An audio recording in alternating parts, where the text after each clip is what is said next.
Hi everyone, so there's been a lot of renewed talk lately about what you want to see in the next Tomb Raider game after the recent announcement that the next game will be created on the Unreal Engine 5.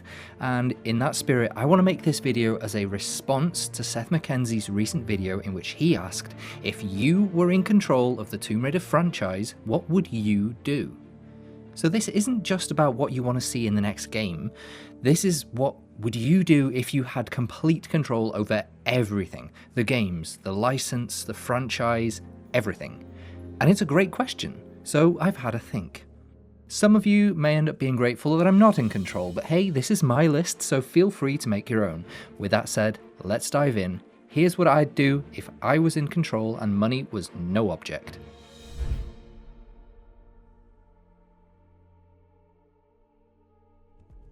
First up, Tomb Raider 1, 2, 3, 4, 5, 6, Legend, Anniversary, Underworld, they all get remasters. All available on the latest consoles and PC for everyone to play. Sharpened up and made HD, full screen, but ultimately not changed in terms of gameplay. To respect the legacy of everything that's been, the games would all be available. Nobody having to resort to complex measures to play their favourites. Next, each game would also have the addition of a free cam photo mode. Think like Open Lara lets you do. Why? Because I love photo mode, I always have, and developers should too, because fans take spectacular photos and videos using in-game captured media, and it's free advertising for their game. But that isn't why I love it. For me, I love being able to put the camera anywhere, particularly in a modern, fast-paced game. So much detail is lost with haste, and I love to slow it down and appreciate the designer's hard work.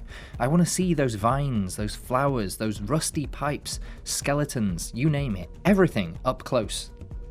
Tomb Raider used to have its own clothing line, its own line of figures, models, statues and accessories. Now, not so much outside of very expensive statues. I'd ramp up the production of merchandise to its former glory, bring back the Lara C clothing range, figures, collectibles, stickers, cards, posters, dioramas, accessories, you name it, you got it. It's a big shame that we don't have this stuff freely available already. Each year, a fan event would be planned across multiple cities where people would be encouraged to team up for a treasure hunt, kind of like geocaching, following clues with the winner claiming some awesome created artifact as a prize. Why? Well, because it'd be an awesome activity for real-life raider enthusiasts to take part in some tomb raiding of their own. In fact, let's just do this. Please? Anyone? Spinoffs galore. Think of the Marvel model. You have your main series of games, or films, but then your side games feature other characters. That Curtis game Hunting Demons? Done. Amanda's Occult Adventures? Bring it on. Carter Bell's Untold Stories? Greenlit. Co-op with Pierre and Larson? Yes please. Overcooked Jonah's Kitchen Madness? Why not? There's so much scope for storytelling to expand the Tomb Raider universe. It's not just about Lara, and I'd love to explore that to the max. Oh, and this wouldn't just end with games. Comic series, books, animated series, movies, the whole shebang. I'd love to see it. Enough already. Enough. No more trilogies. If you don't enjoy one game, then you're stuffed for the next decade. Keep to solo adventures game by game, but by all means carry on some story threads and allude to previous games. But keep the main stories of each game self-contained. Think of Tomb Raider 1, 2 and 3, individual adventures. Trilogies are just so utterly overdone. I'd absolutely move on from this. I am not against the unification of the timelines, I admire the ambition, and I'd make a go of it. But I won't go into details here. But my order of games would be Reboot, Rise, Shadow, Tomb Raider 1, 2, 3, then Legend, Underworld, Guardian of Light. Tomb Raider 4 would replace Temple of Osiris as they aren't really compatible, and I feel that Tomb Raider 4 tells the more important story. Then Tomb Raider 5, those stories are scattered throughout her past in the correct places, and finally Tomb Raider 6. Even if the next game wouldn't be a direct sequel to Angel of Darkness, it would contain story threads from it.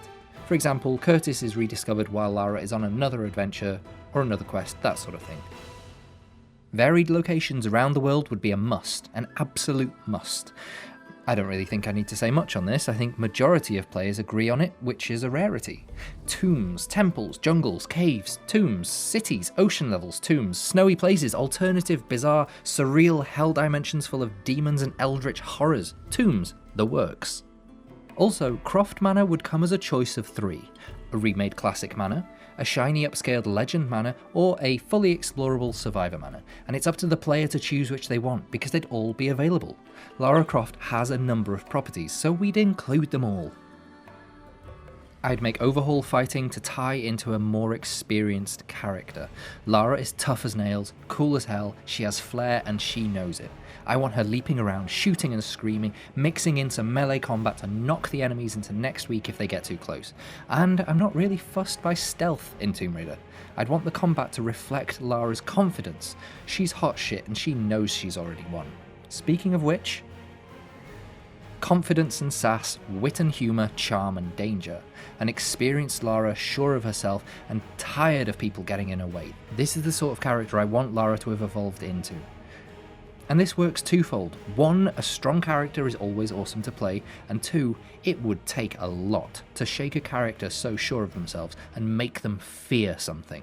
So that would leave some room for really exciting creative storytelling.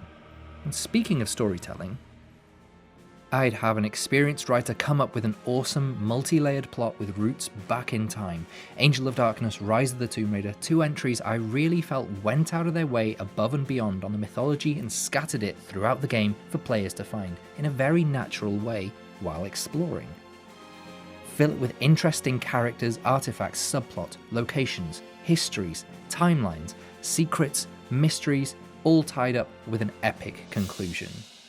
I want the story to be something that people talk about for the next few decades. When it comes to Lara herself, for the next game at least, I'd hire a previous voice actress.